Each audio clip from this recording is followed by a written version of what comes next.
As-tu du mal à t'endormir? Il y a des personnes qui montent se coucher, qui s'allongent et même pas une minute après, pouf, elles tombent. Et puis il y a d'autres personnes qui montent se coucher et elles se retournent encore et encore dans leur lit.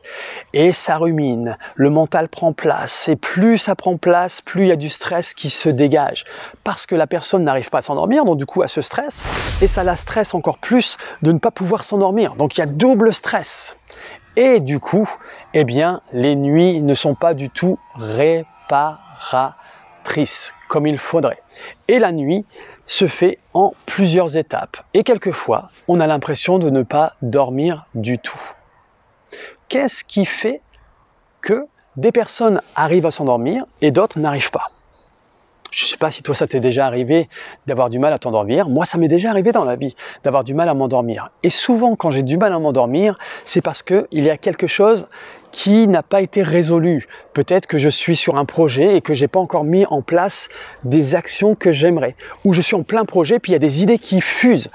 Et donc le but c'est d'aller reposer toute cette énergie. Et ce qui fait la différence entre quelqu'un qui s'endort facilement et une autre personne qui s'endort moins facilement, eh bien c'est notre système nerveux. Souvent, quand on a du mal à s'endormir, eh bien c'est que notre système sympathique, vous vous souvenez, le partage avec cette expérience du défi expérience, je voulais dire, le fighter et le dreamer, eh bien c'est qu'il est toujours en action. Et du coup, ça prend énormément de place dans notre tête. Et souvenez-vous, 80% des informations partent de notre corps à notre tête et que 20% de notre tête à notre corps. Et ça forme comme une boucle constamment. Et donc le but, ça serait que notre système parasympathique, notre dorsal, quand on va se coucher, prenne place parce que c'est lui qui nous permet de nous endormir. Et le nerf vague, on va devoir l'utiliser, l'activer parce que ce nerf vague, c'est un frein justement qui va freiner ce côté un peu trop speed pour nous laisser dans ce côté lenteur où l'énergie va se déposer tranquillement. Et donc, je vais vous donner 3 ressources, 3 astuces pour justement activer ce nerf vague qui va peut-être vous permettre de trouver un meilleur sommeil. Donc, ce que je vais vous partager, il faut l'explorer sur vous-même parce qu'on est tous différents. Donc il y a des choses qui vont marcher pour moi et qui ne marcheront peut-être pas pour vous ou inversement. Et ce qui était intéressant, pourquoi je fais cette vidéo, c'est parce qu'une personne de mon cours de fascia pilates m'a posé cette question parce qu'elle avait beaucoup de mal à s'endormir en ce moment, si j'avais des conseils à lui donner. Et donc, je lui ai donné ces conseils. Et c'est ce que je lui ai dit en premier. Je vais te donner des conseils, mais avant tout, il faut que tu sois à l'écoute de ton corps parce qu'on est tous différents. Donc, les 3 astuces que je lui ai partagées, et bien sûr, d'autres personnes lui ont partagé les choses, mais je ne vais pas vous donner trop de choses. Le but là, c'est de stimuler, d'apprendre à stimuler votre nerf vague. Donc, la première chose, qui est très simple, que l'on fait tous les jours, c'est de respirer. Mais de respirer, vous allez me dire, moi je respire tout le temps. Oui, mais c'est de respirer avec conscience. Et c'est surtout le souffle lent que vous allez mettre en place parce que le souffle, c'est lui qui active votre système parasympathique.